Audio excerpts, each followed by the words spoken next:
dating my father's stepbrother. Location, a high-end garden restaurant, Enugu. The table is covered in white linen. Omega, William, and Ifeoma are having a celebratory dinner for Omega's new contract. Omega, beaming, I'm telling you, Will, I couldn't have closed this deal without your advice. You're more than a stepbrother, you're the only blood I need. William, smiling smoothly, family looks out for family, Omega. We rise together. Under the table, William's hand rests firmly on Ifeoma's thigh. He slowly moves his hand upward. Ifeoma gasps, masking it by taking a quick sip of wine. Omega, concerned, Ife, are you okay? Ifeoma, eyes locked on William, no, Papa.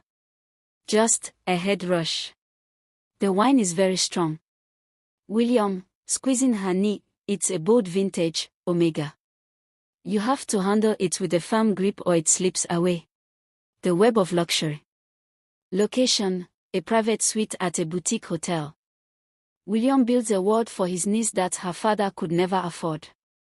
They study a trip. William tells Omega he is taking his niece on a leadership seminar in Seychelles.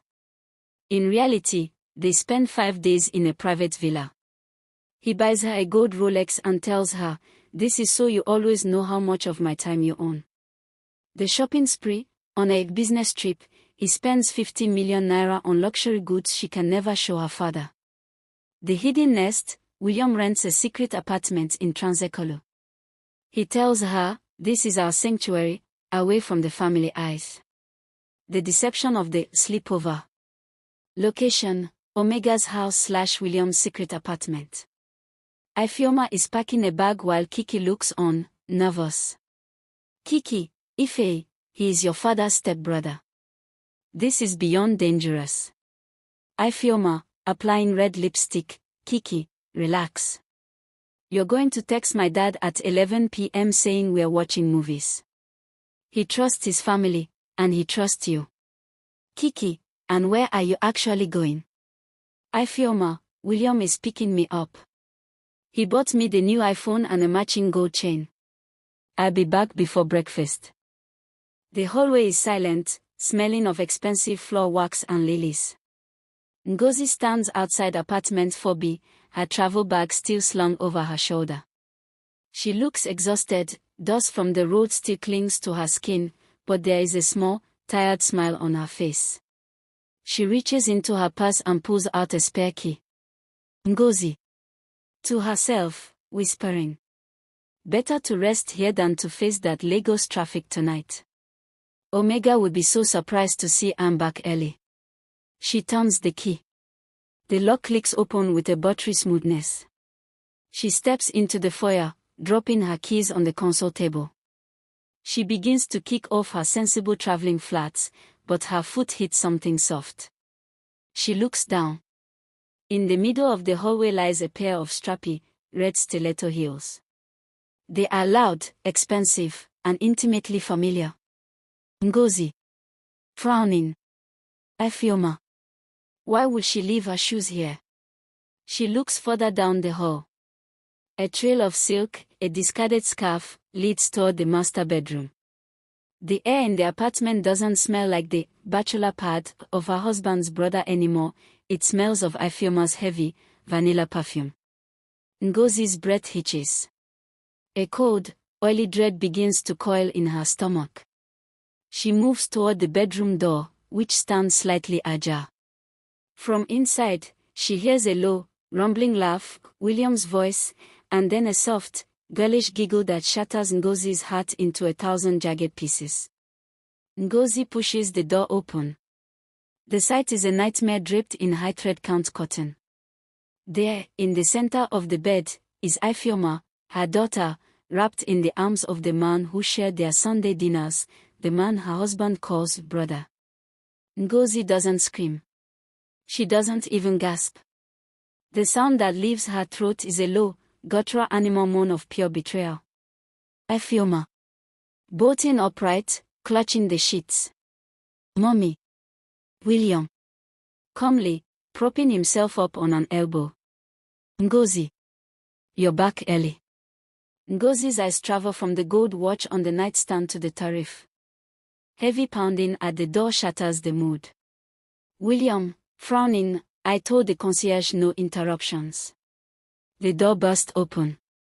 Ngozi marches in, her eyes like flint. Behind her is Omega, looking confused and breathless, as if he's been running for miles. Omega, gasping, Ngozi, you said there was an accident. You said Ife was in the hospital. Ngozi, pointing a trembling finger at the sofa, look, Omega. Look at the accident your brother has been having with our daughter.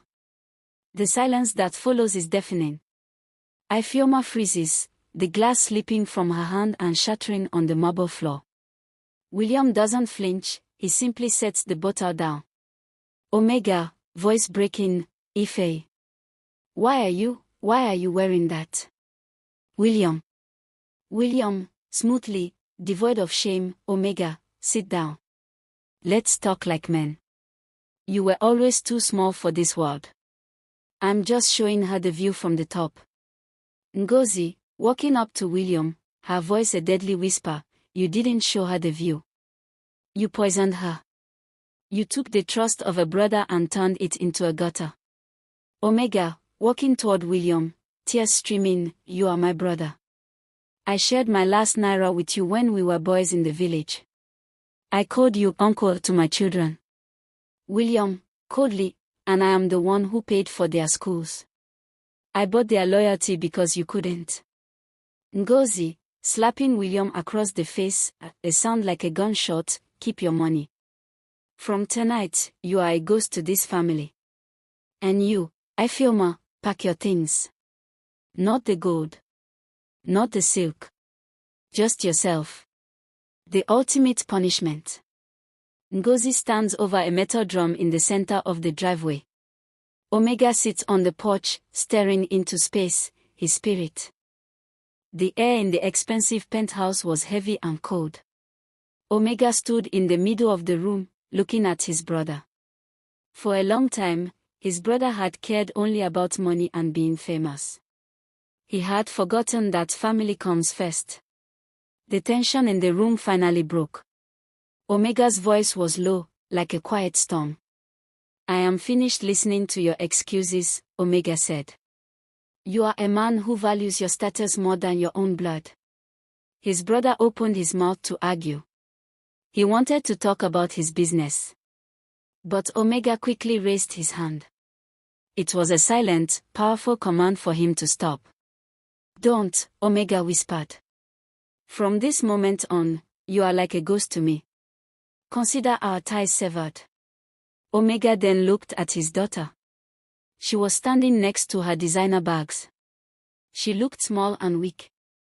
To Omega, those expensive bags looked like trash because they represented a spoiled life that had no soul. Part 2, The Journey and the Cleansing. Omega led his daughter to his large, black SUV. The engine started with a deep hum. They drove away from the city, leaving the tall glass buildings and bright neon lights behind. The drive was very long and silent. Before they reached the small cottage, Omega stopped the SUV at the edge of the ancestral lands. He led his daughter down a narrow path to a small hut hidden by old trees. This was the home of a traditional healer. The air inside the hut smelled of burning sage, dried herbs, and ancient earth. The healer was an old woman with eyes that seemed to see right through them. The cleansing ceremony. The ritual, the healer moved around the daughter, brushing her shoulders with bundles of dried plants. She whispered ancient prayers to wash away the greed and the fake life of the city. The water, the healer used cool water from a clay pot to wash the daughter's hands and face. You are carrying the dirt of a world that does not love you, the healer said softly. The change, as the smoke from the herbs rose, the daughter began to cry. For the first time, she wasn't crying because she was angry, she was crying because she felt the weight of her old life leaving her. When they walked back to the SUV, the daughter looked different. She was quiet, and the sharp look in her eyes had softened. Part 3, The New Life in the Village. They finally arrived at the small, old cottage. It was made of stone and wood. It was the place where their family had lived many years ago. Omega reached into the center console of the SUV and pulled out a plain envelope with a small amount of cash. The money, this is for your basic needs, Omega told her. Use it for food and water. There is no extra money for luxury. The rule, the healer has started the work on your soul, he said firmly. Now, you must do the work with your hands. There are no servants here. You must learn who you are when you have nothing but the earth. He left her standing on the old wooden porch. Omega put the SUV in gear and drove away, leaving her alone to start her new life. Part 4, The Encounter at the Gas Station. 3 weeks later, Omega was living a quiet life of hard work.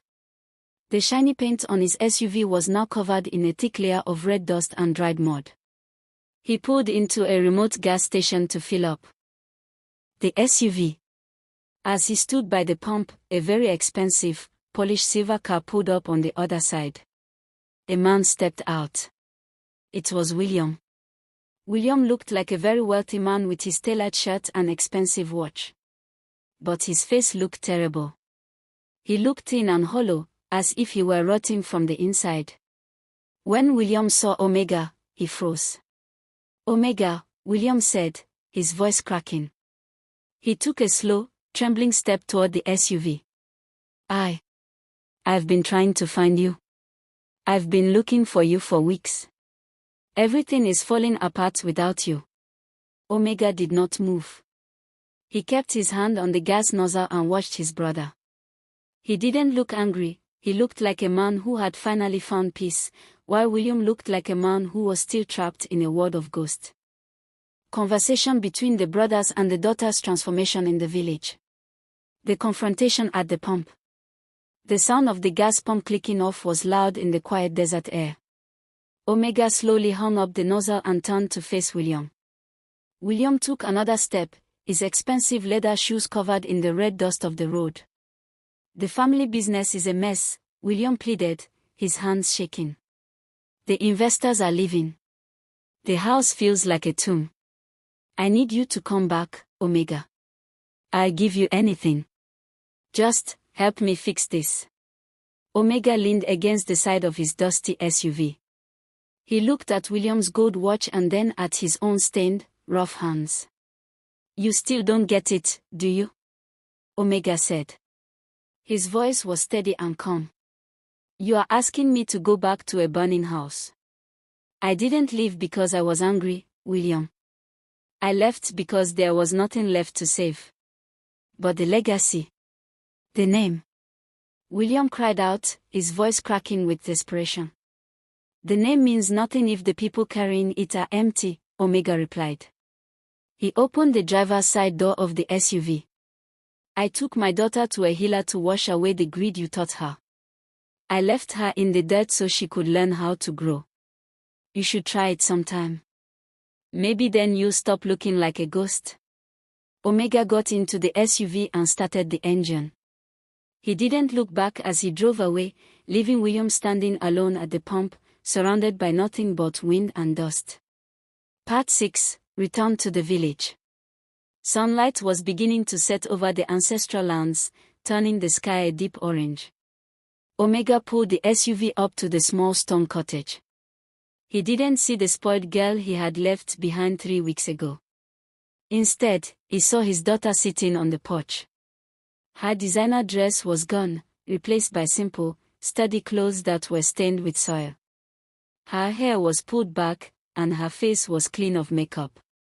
She was busy peeling vegetables into a wooden bowl. Her movements slow and careful.